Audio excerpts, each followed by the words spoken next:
the recent chapters of Jujutsu Kaisen, we can now officially declare Sukuna to be a fraud. For the longest time, since the beginning of the series, the King of Curses was hyped up to be the strongest in the verse during his era as the pinnacle of strength. Even throughout the series, we've seen him show glimpses of his power, asserting his dominance, for example against Fushiguro or even Mahito, where he basically destroyed both. Seeing that, it begs the question, how would he fare against Jujutsu's current top dog, Gojo Satoru? Well, we can now answer the question. After being liberated from the prison realm in chapter 221, Gojo decided to challenge Sukuna to a fight, and they agreed on the date being the 24th of December. The following weeks, they both prepped to their big fight, Sukuna won finding his fingers and getting back to his full strength despite missing a finger. Then, on the big day, Gojo opened the ball by launching a full power hollow purple, which caught Sukuna. They then proceeded on fighting and exchanging blows as well as buildings. However, they were equally matched somewhat until we got to the main dish, the domain expansion battle. The first clash of domains resulted in a tie.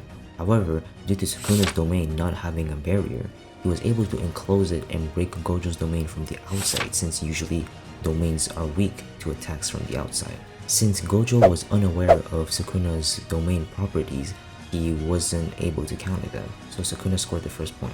Even after trapping Gojo inside Malevolent Shrine, Sukuna still couldn't capitalize off his advantageous position, and Gojo equalized them once more. It's now 1-1. On their second domain clash, which was even, Gojo made his domain strong against outside attacks, so the same thing wouldn't happen again. However, Sukuna dropped his sure hit effect that comes with the domain to amplify the power of his domain, and once again crumbled Gojo's domain from the outside, and he stick to Gojo on the inside to not get hit by the insane level of information from Unlimited Void, since Unlimited Void affects everybody except Gojo and whoever is touching Gojo. The score is now 2-1. Still, after scoring and trapping Gojo once more in Malevolent Shrine, Sukuna was still unable to finish Gojo, and Satoru once again recovered, expanding his own domain a third time. This time, Gojo used his experience in the prison realm to enclose Sukuna's domain in a very small tight ball. Sukuna, to counter this, dropped the range of his domain to increase the power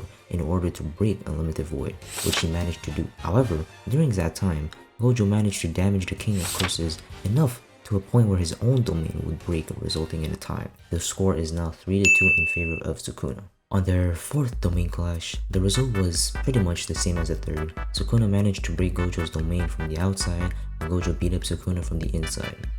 What did he say? The score is now 4-3 for Sukuna. For the fifth time, they expanded their domain. Oh shit, here we go again.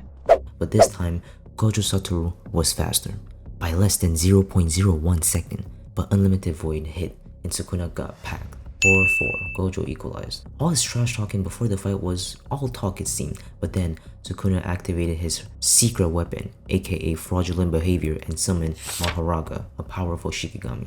For context, Maharaga is a summoning from the Tank Shadow technique that Fushiguro uses. Maharaga's biggest strength is its ability to adapt to any attack it receives if it doesn't die to it. So, Maharaga receives an attack, if he's not dead, he adapts. However, if Sukuna were to bring out Maharaga early, Gojo would just destroy it before it even has time to adapt to Unlimited Void. So what happened here is, Sukuna himself decided to take the hits of Unlimited Void to bear the burden of adaptation, aka receiving the effects of Unlimited Void, so that Maharaga would adapt to it and would then be able to attack Gojo inside his domain without being one-tapped. Now you might be wondering, if Sukuna took 5 hits of Unlimited Void in a row, how is he still standing? Well, the answer is simple. He used the fact that he's sharing Fushiguro's body to have Megumi's soul shoulder the attack of Gojo while having Maharaga reap the results of the adaptation. Gojo then tried to open his domain once again, but couldn't because he was basically destroying his brain using one of his techniques, and he needed that part of his body to open his domain. It seemed that Sukuna was about to end the fight, even though he had used the same brain-damaging technique as Gojo, but less, so he would still be able to open his domain, and he made sure to rub it in like a son of a bitch. As he was gonna finish off Gojo, bro got instant karma because he forgot he also took a lot of brain damage only from being in Gojo's domain for a few seconds, and he wasn't able to open his domain either. Therefore, they resumed the fight without domains. Now, from what we've seen, Sukuna needed not only Maharaka's help to save his ass from getting dropped by Gojo and his domain, but also Fushigero's soul, because he couldn't bear the burden of adaptation himself. For the strongest sorcerer in history, it's not a good look, I'm not gonna lie. He pretty much is officially a fraud. Man's boasting about his strength, but needs the help of 2 others in a 1v1? That's kinda crazy, bro. We'll see what happens next in a fight. You gotta stay tuned because I'm probably gonna cover it, so subscribe.